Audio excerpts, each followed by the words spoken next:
Hello， 大家好，歡迎嚟到灣區探訪日記，我係主持人 Messi。今日咧，我哋嚟到珠海橫琴啦。咁唔知大家有冇知道呢個係橫琴嘅邊度呢？環境非常好嘅地方，冇錯啦，呢度就係橫琴嘅地標十里花海長廊啦。成條街都係我哋嘅花海。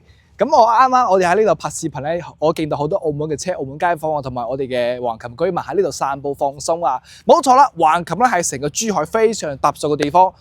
珠海係北島之城，咁橫琴咧係成個珠海最大嘅一個島嶼，106平方公里，喺澳門嘅3倍大啦。今日我哋拍嘅樓盤就喺橫琴啦。咁橫琴最高峰買緊5萬蚊一平方。今日我哋拍嘅樓盤係住宅，有陽台可以明火嘅住宅，國企開發嘅精裝修應樓產品啦。今日賣嘅價錢26000一平方，喺高峰期一半價，等於香港2600蚊一尺嘅單位啦。即係呢個價錢平過珠海市區。咁點解橫琴喺珠海好特殊嘅地方呢？橫琴究竟有咩政策？橫琴點解喺珠海價錢最高嘅地方呢？係今期我哋探索嘅問題啦。好啦，我哋一探究竟。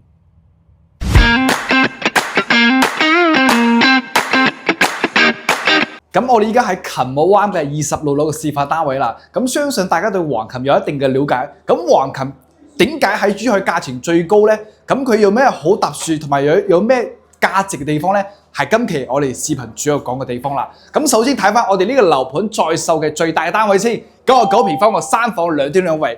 入嚟咧，佢呢個消防門，咁呢度有個 L 型嘅一個設計咧，佢呢度有我哋嘅陽台，第一係陽台都係俾到你使用嘅空間嘅，可以見到採光嘅通風都係非常之好。再入嚟咧就係我哋一個設計啦，呢個係我哋嘅環天設計，可以見到入嚟呢度係一個餐廳以及我哋嘅客廳，可以見到呢個視野係非常之好嘅，呢個係東北朝向嚇。跟住我哋嘅左手邊呢度係我哋嘅廚房，我哋呢個樓盤在售嘅係住宅產品，所以佢係有我哋嘅天然氣灶台，有我哋嘅抽風，包括我哋嘅天然氣，有洗水盆都有。呢個係住宅式，唔係公寓。公寓係唔可以用明火，唔可以用天然氣嘅，只係可以用電。呢個係住宅，包括我哋旁邊有住宅有嘅生活陽台，呢度可以擺我哋嘅熱水器、洗衣機，包括呢度係有我哋嘅一個採光通風嘅地方，26樓呢個景觀啊。咁其實橫琴，大家對橫琴了解咧，一定係珠海價錢最高嘅地方。咁依家咧叫橫琴粵澳深度合作區，咁由廣東省政府同澳門特首共同管理嘅橫琴，共商、共管、共建、共享橫琴，同埋我哋橫琴嘅稅務局。同埋政府單位同珠海市係唔相關嘅，係兩個單獨嘅個體，所以呢啲證明咧，橫琴已經同珠海唔相關啦，亦都係同澳門一體嘅發展。包括橫琴有好多特殊嘅政策，譬如我哋嘅關好啦，橫琴好係24小時可以通關過澳門嘅，包括澳門身份證居民、永久居民滿咗18歲之後咧，就可以喺橫琴申請澳門單牌車自由出行啦。人車都可以24小時通關，即係其實澳門同橫琴係一體噶啦。點解咧？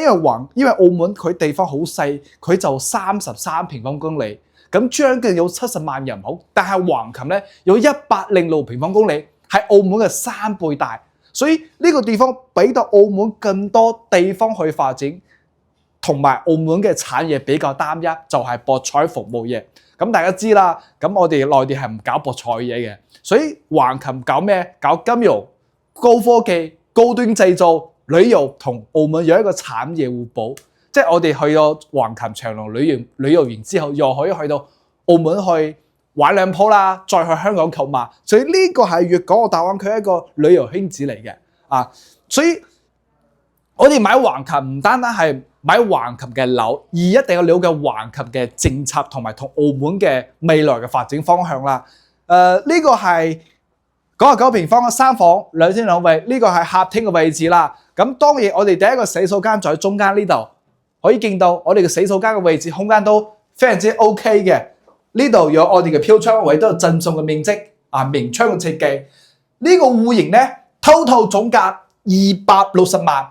單價講緊26000一平方，等於香港係2600蚊一尺，喺橫琴嚟講已經係非常之優惠啦。點解咧？我喺18年入珠海地產嘅。咁19年我買咗一間橫琴嘅住宅，咁大概係5萬蚊一平方。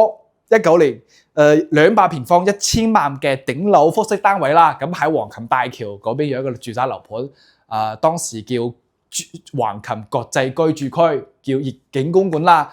咁依家咧，我哋樓盤咧係準營樓啦。2026年嘅年中就收樓，即係明年年中收樓半年時間嘛。依家12月尾啦，依家，所以要帶埋裝修，單價好優惠，2萬6一平方，呢個係真真實實。100平方就260萬成交，首期就40萬，呢個價錢喺橫琴嚟講係非常有性價比啦。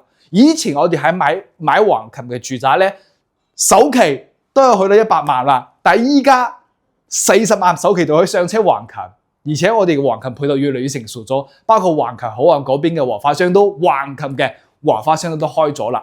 OK， 我哋睇翻我哋呢個戶型先。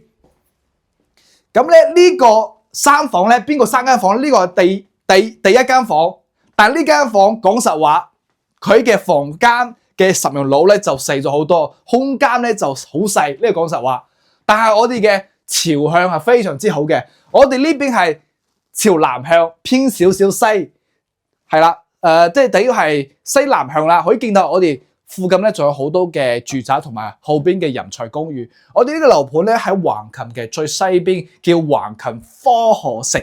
咁聽下呢個科河城呢3個字就知道呢個地方唔單單係住宅區，而且有旁邊好多高端嘅人才科技研發中心喺呢度，係一個有產業嘅地方啦，係啦。呢個係第2個房間，呢個房間咧我係比較中意嘅，點解咧？因為佢呢個房間有陽台，呢個陽台嘅好處，咁大家可以晾衫都可以啊，採光通風都可以，我係非常中意呢個戶型嘅。但係你話有陽台咧，就令到呢個房間細咗好多。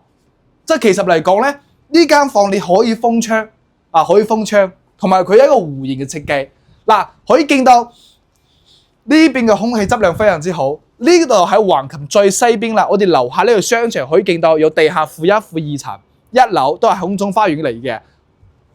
包括嗰邊就係我哋嘅商業別墅，咁1、2、3、4層高嘅商業別墅，40年產權嘅，咁到時都係開賣。我諗最起碼1000萬以上啦，咁大嘅單位。嗱，我哋右手邊，我哋樓下咧就係呢個橫琴非常出名嘅10里花海長廊啦。可以見到依家係12月份已經開咗啦，係啦。包括我哋右手邊就係我哋濠江啦，可以見到呢個江景物業，前面有一個大橋，唔知大家有冇見到咧？咁個大橋都叫紅河大橋啦，係我哋港珠澳大橋西形線。港珠澳大橋一路向西咧，就可以去到我哋嘅金灣區嗰邊嘅方向啊。所以呢個採光景觀通風係非常之好嘅。最關鍵咧，99平方做3房。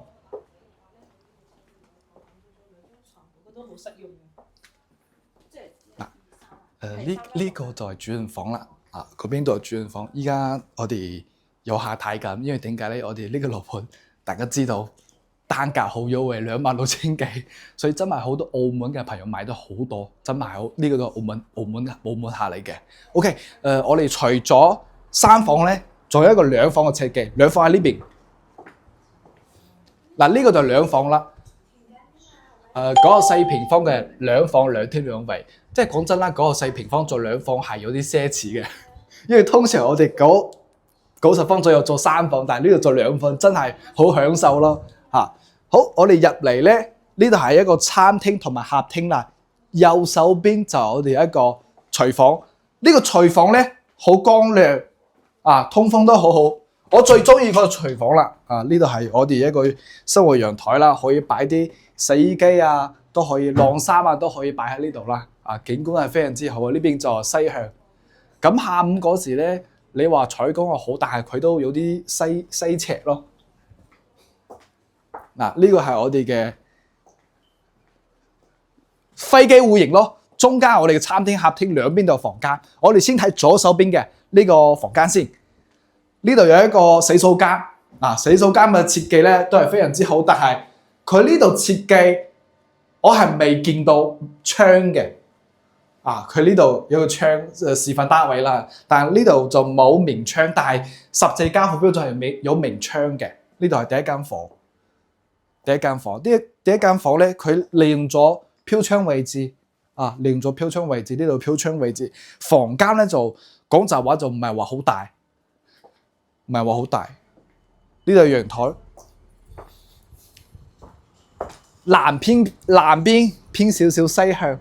嗱，呢個就係我哋成個項目啦，可以見到依家都係建設當中嘅。咁首先我哋呢個發展商叫大橫琴節夜咧，咁首先就開發橫琴島嘅好多地方嘅，咁依家被我哋嘅珠海國企珠江集團收購咗，所以依家叫珠江嘅科學城，亦都叫珠江嘅琴海灣。所以珠江集團咧好多項目都係被珠江集團收購咗，所以大家唔使擔心樓下嘅商業或者寫字樓啊開發唔起唔會嘅，因為呢個係珠海國企，同埋我哋後邊全部都係啲寫字樓、辦公樓、人才公寓。包括樓下有啲商業別墅啦，後邊好多產業園、科學城，所以呢個地方咧，佢唔單單係有住宅、有商業，仲係一個產業園區。如果冇話呢個地方啦，任何一個城市都係嘅，任何一個城市都係嘅。如果呢個地方冇人冇產業，就係一個住嘅地方，咁呢個價錢咧係高唔到去邊度嘅。啊，呢個係我哋主人房。主人房咧，房間就市正好多啦，啊，當然有飄窗，有我哋嘅床嘅位置，咁呢個係米白嘅床，再加埋呢度有一個衣櫃啦，咁我哋全屋攬起都係交付標準嚟嘅，啊，呢個可以做咗一個衣櫃啦，啊，兩個地方可以設計衣櫃嘅位置，同埋呢度係主人房嘅洗手間，哇，呢個洗手間點解呢度咁高嘅標窗咧？因為我哋拍過好多樓盤，有飄窗係冇錯飄窗，但係佢咁高嘅飄窗真係好少見咯，係咪先？當然佢呢度都可以開窗嘅通風，但係呢個飄窗太高啦，太高啦。嗱，就係呢兩個戶型啦，呢兩個戶型，一個2房，一個3房，其實面積相差不大，一個係94平方，一個係99平方。首先，大家了解橫琴都好啊，或者係唔了解橫琴都好。首先，橫琴係一個好特殊嘅地方，佢唔單單係買一層樓嘅地方。你買呢層樓，你更加係了解橫琴嘅價值、橫琴嘅政策、橫琴嘅關口同澳門嘅距離，呢個先係重點。因為好多人話橫琴價錢高，但係價錢高有價錢高嘅價值。所以啱啱同大家講咗好多橫琴嘅好特殊嘅政策都好啦。所以橫琴係一個非常特殊嘅地方，所以需要大家去用心去感受，或者用更多資料去吸收橫琴嘅知識啊。咁呢個樓盤嘅優勢，首先佢係珠海國企開發，同埋係準認樓啦，喺半年後就收樓，可以好多方面都可以見到嘅，同埋。最關鍵佢嘅價錢好優惠，單價26000一平方，100方就260萬，首期40萬，月供9000蚊人民幣。當然，每一個樓盤有10全10唔會嘅，包括我哋樓盤都係。佢兩個佢戶型設計方面咧，係房間可能方面就細咗少少，啊，同埋佢嘅戶型實用率咧係低咗少少，所以冇10全10美。人都係嘅，所以佢呢個戶型同埋呢個價錢嚟講係非常之匹配嘅，200幾萬就可以入手橫琴總價，呢個真係喺5年前就係1/5嘅價錢，好誇張。所以依家入手橫琴就真係一個好時機啊！因為橫琴嘅交通都可，呢度去到橫琴可能都係15分鐘時間，交通方面配套齊全，係啦。咁最關鍵咧。希望大家可以 WhatsApp 我哋或者微信我哋打電話俾我哋俾到大家更加詳細嘅資料啦，同埋我哋呢度一樣專車接送嘅，係啦。咁我哋今期節目到呢度啦，我哋下期再見，拜拜。